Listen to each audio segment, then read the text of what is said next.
When I was a kid, I used to love playing sports in the backyard by myself. I didn't love playing by myself, but that's just kind of how it worked out. But anyway, I would love to play basketball. And whenever I played basketball, inevitably I would start a countdown towards a buzzer beater where I have a chance to win the big game. It went a little something like this. James has the ball. He shakes left. He moves right. He finds an opening. 5, 4, 3, 2. He shoots. He scores! David has knocked off Goliath. Except that's not really how that story goes. Stick around. We'll talk about it. We're here to study the Bible. We're here to study the Bible. We're here to study the Bible. Might get us in trouble, 'cause we're being intentionally provocative with our intros.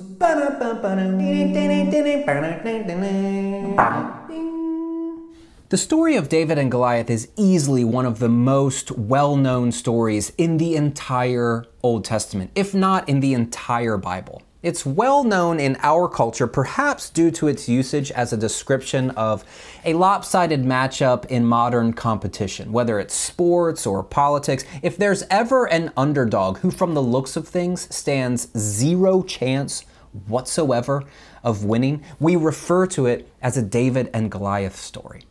For others, David and Goliath is a meaningful part of your childhood. Maybe beyond that, it was a meaningful part of your spiritual upbringing and formation.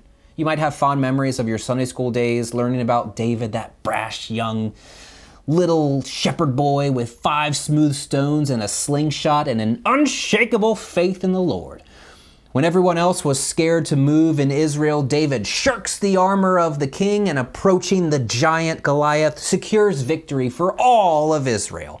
Now, I want you to hold on to those memories, to that nostalgia, because it's important for your story. Honestly, it's important for my story too, but I'm gonna push back just a touch, just a skosh. I'm gonna push back on the likelihood that this way of framing the story is what actually happened historically. I'm going to push back just a touch. And I'm not doing that out of spite. I'm not doing it because I want to destroy those memories for you. I'm doing it because I'd like to propose a different way, maybe a better way, at least a more ancient way to read this story. And there's a lot going on in 1 Samuel 17 in the story of David and Goliath. In this video, I want to talk about the military perspective in this particular account. And from that perspective, David is not playing according to the rules. In 1 Samuel, we learn pretty quickly that Goliath is large and in charge. There are some differences of opinion on how large he is. The Septuagint, which is the Greek translation of the Hebrew Bible, it has Goliath standing at 6.5 feet tall. And actually there's some Hebrew manuscripts from the Dead Sea Scrolls community that we have that also places Goliath at about 6.5 feet tall. Side note, biblical scholars love to quip right here that if Goliath was really 6.5 feet tall, then he stands no larger than a modern day shooting guard in the NBA. And I'm convinced that the only reason why they put that in their books is to try to convince us that they watch sports when we know. We know. Now, in the Masoretic text, which is the version of the Hebrew Bible that we use, that most scholars use, it's actually the latest version. Some of the other ones, the Septuagint, the Dead Sea Scrolls, they predate the Masoretic text. But in the Masoretic text, Goliath stands at 9.5 feet tall. That's probably how tall you know him to be. All of this is based on scholars' best understanding of how large a cubit is, which is basically the distance between your wrist and your elbow, which is also the same size as your foot. I've never fact-checked that, but I heard it in middle school and we're gonna roll with it. It's about 18 inches or so.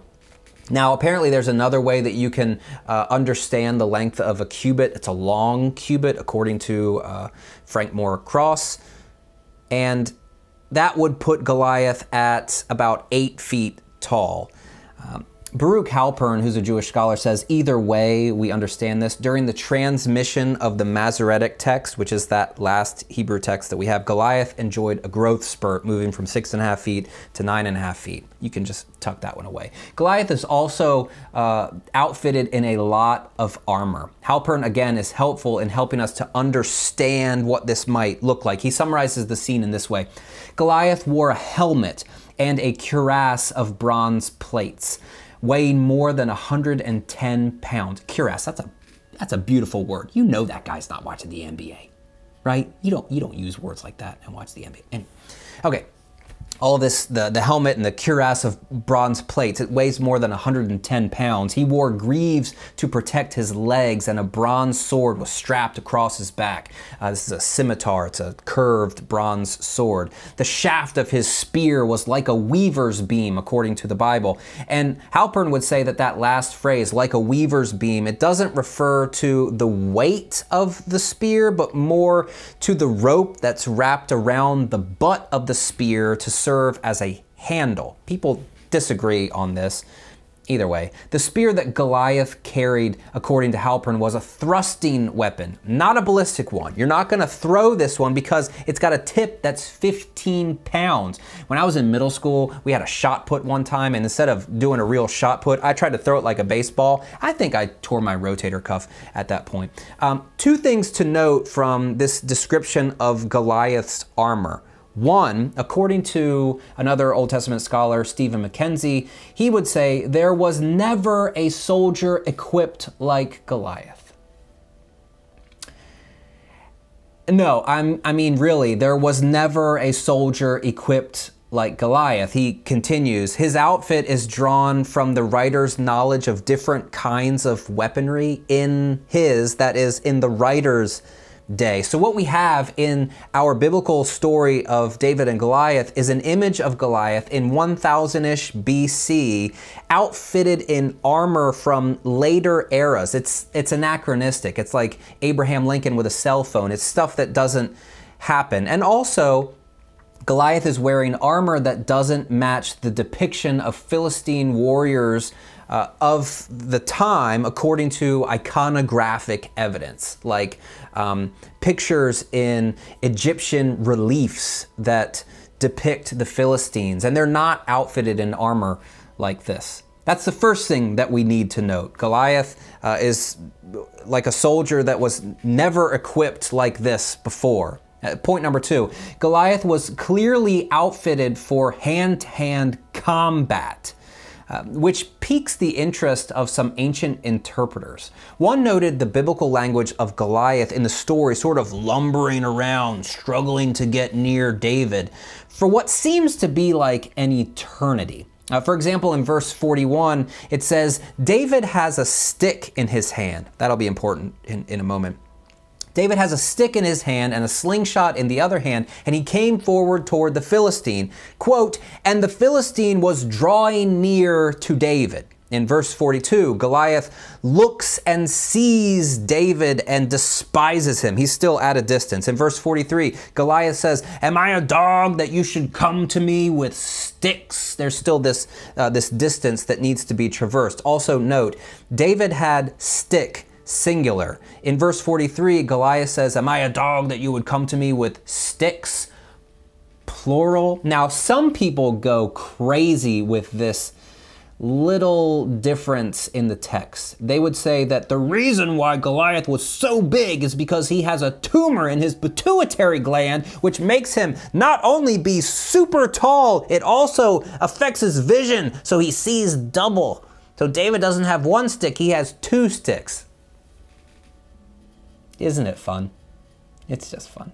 In verse 44, Goliath says, come to me that I may give your flesh to the birds. And for the ancient interpreter, all of this drawing near and coming near, it seems to beg the question, what's taking Goliath so long to get to David? And the answer is equally clear. He's outfitted for a different type of warfare than what David was about to engage in.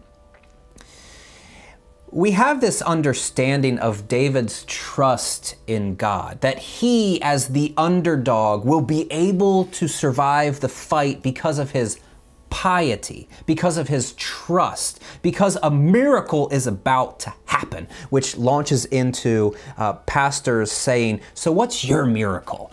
What's your giant? And this is the reading of the story. David has no chance of beating Goliath, but he trusts and he has faith. What are you trusting in? That sort of thing is happening here. But David's not playing according to the rules.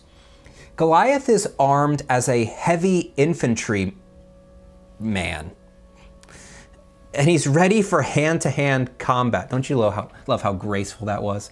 Heavy infantry man. He's ready for hand-to-hand combat. He's ready to grapple. He's ready to jump on somebody's back and choke him out with a rear naked chokehold, like in Brazilian Jiu-Jitsu. This is what Goliath is ready to do, whereas David is a light infantry man. He's a projectile warrior. He's the guy with the javelin that you throw, or the slingshot. A slingshot is not a kid's toy in the ancient world. It's an implement of war that is utilized by very skilled marksmen. So David just rolls up there and snipes Goliath right in the face with his slingshot, and then chops off his head. The miracle on ice is aptly named. It's a miracle. David Tyree's catch in Super Bowl 42, it was a miracle. That guy had stickum on top of his head. That should not have happened. I would feel sorry for some of my viewers right now who are Patriots fans, but I just don't. Okay, I just don't.